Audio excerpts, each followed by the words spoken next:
Swords are useful, at least if you want to know whether you're within 200 miles of a Buc-ee's. Thousands of years ago, some people had a similar idea by carving a huge camel into a rock in the Arabian Peninsula. That camel wasn't signaling the location of gas and novelty foods, but rather something even more important. Water. Today, that camel is still conveying a surprising amount of information. Not only has it doubled the amount of time we think humans were living in the region, it might also help crack a prehistoric climate mystery.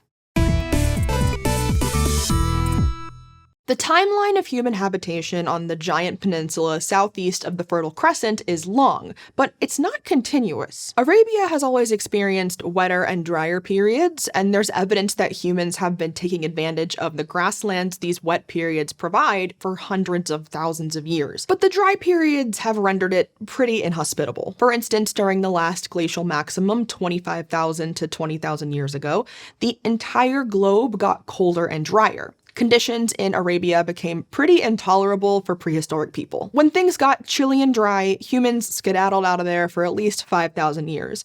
But eventually, the glaciers around the globe receded, and humans moseyed back in when Arabia became a bit balmier. It's just that it's difficult for scientists to pinpoint when exactly this moseying took place. Enter the life-sized camel murals or petroglyphs. And keep in mind that camels are big, so these scale engravings are pretty striking. And it's not just camels these people were splashing across the cliffs. They carved other stuff like ibex, wild donkeys, and aurochs, the extinct ancestors of modern cows. The camels truly are impressive, though.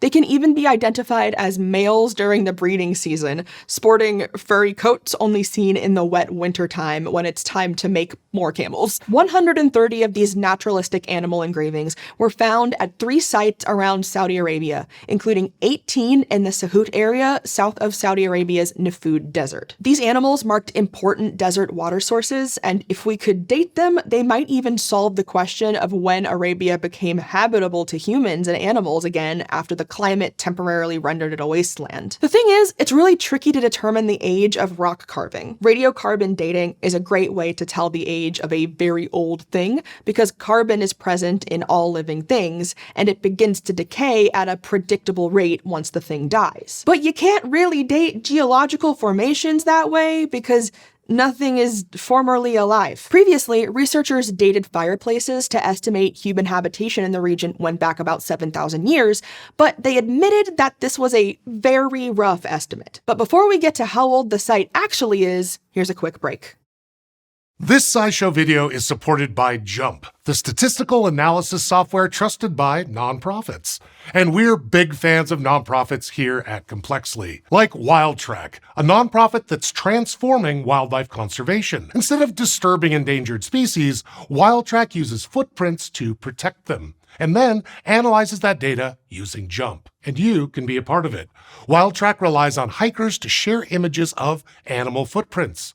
Link in the description to get involved. Since wildlife tracking requires you to go wherever animals are, scientists use JUMP across many countries as their all-in-one software solution. JUMP helps the people at WildTrack understand complex relationships, dig deeper, and uncover unexpected discoveries with their linked analysis and graphics. To reap the benefits of visual statistics for yourself and get a 30-day free trial, visit jmp.com/scishow.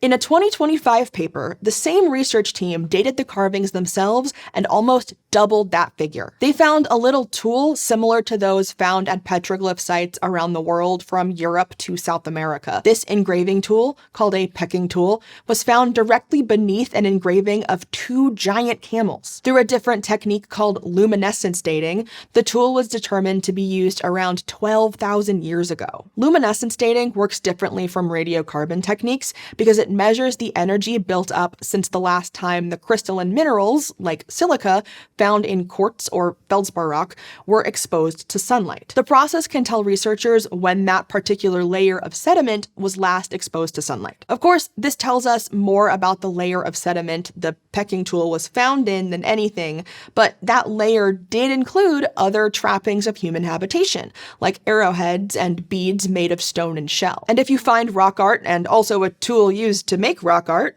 it's more likely than not that those two things go together. Somebody was there, most likely making rock art and wearing fabulous jewelry. So what does the discovery of these camel billboards tell us about what was going on in prehistoric Arabia? Well, a few things. For starters, it reinforces something researchers already had an inkling about, that Arabia became warmer and wetter after the last ice age. Grasslands emerged on the peninsula, and that attracted animals and people. Environmental conditions were likely still pretty harsh, so these murals were carved into cliff faces to mark important surface water sources. However, this research suggests that surface water sources called playas returned to the peninsula much sooner after the last glacial maximum than previously assumed. And of course, where there is water, there will be animals. But the figures of camels in their wet season coats carved into the rock, as well as the very presence of the aurochs, give clues as to exactly how wet it was. Aurochs, like modern cows, were thirsty, so they'd need year-round access to water. It's possible that this site got wet enough that aurochs would have been okie dokie during the wet season. But it's also possible these murals were made by folks who migrated seasonally. They could have carved aurochs they had seen on their journeys to wetter climes. Either way, it's an important clue as to how much water was available in the region, all because people carved really accurate-looking animals. Regardless, these rock art billboards seem to mark the presence of these watering spots, suggesting people followed a prehistoric superhighway of ephemeral lakes, marking the route with these animal jumbotrons. Now that researchers know what to look for, maybe they can use the carvings to look for more ancient water sources, or use more ancient art to learn more about our prehistoric climate.